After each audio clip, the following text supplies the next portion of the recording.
who's Batman's total opposite from Bizarro World. He mostly appeared in the Superman Batman comic books drawn by Ed McGuinness. You have Batmite. Batmite idolizes Batman and is an imp similar to the Superman villain, Mr. You know what? I'm just gonna let him tell you. Repeat after me, bright boy. It's mix. Yes. Spit. Lick. I hope that did it for you, because I'm not saying it. Batmite also appears as a small childlike man in a wonky batsuit costume. Batmite possesses what appears to be near infinite magical power, but in reality is a highly advanced technology from the 5th dimension that cannot be understood by humans. Are you guys tired yet? Of course not. So let's continue. We have Batman in Darkest Night. The comic is an Elseworld story in which Bruce Wayne becomes the Green Lantern instead of Hal Jordan. This one change creates a domino effect which alters many events and characters in the DC universe. The story draws heavily from related Batman comics including Batman Year One, The Killing Joke, and it's actually just a great read. And so is Superman Speeding Bullets, which is another Elseworld story that focuses on Superman becoming Batman instead of Bruce Wayne. And now I have to mention one of everybody's favorite interpretations of Batman, The Dark Knight Returns Batman. The Dark Knight Returns tells the story of Bruce Wayne, who is in his mid-50s but comes out of retirement to fight crime once again, and faces opposition from the Gotham City Police Force, the United States government, and even Superman, which as we all know leads to the famous fight between Batman and Superman. The Dark Knight Returns is also known as one of, if not the best Batman story ever told, which is for good reason, so read that story if you haven't already.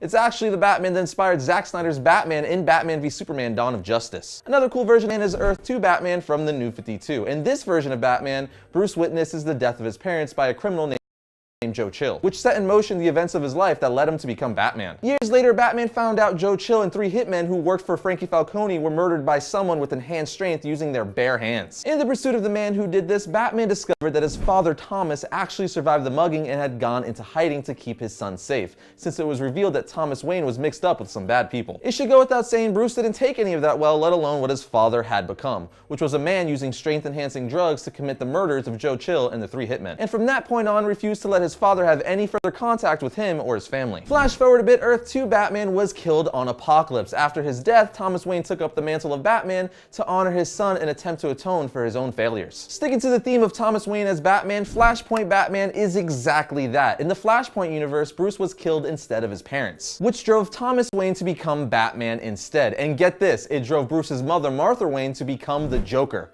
Talk about a twist. Flashpoint Batman is actually one of my favorite versions of Batman ever. It's just a really clever spin on his origin, I thought. You have the newest Batman, and this is a spoiler if you haven't read Batman Endgame or Divergence from Free Comic Book Day, so that's your warning. This new Batman in the mech suit will be no other than Jim Gordon, which I actually think will be fun to see him in the role of Batman. And this, ladies and gentlemen, brings us to the Robins, because every Robin has donned the bat cape and cowl at one point or another for one reason or another, whether they were officially Batman or not. A possible future showed Damian becoming Batman of the future after he was unable to save Batman from being killed by an unknown killer.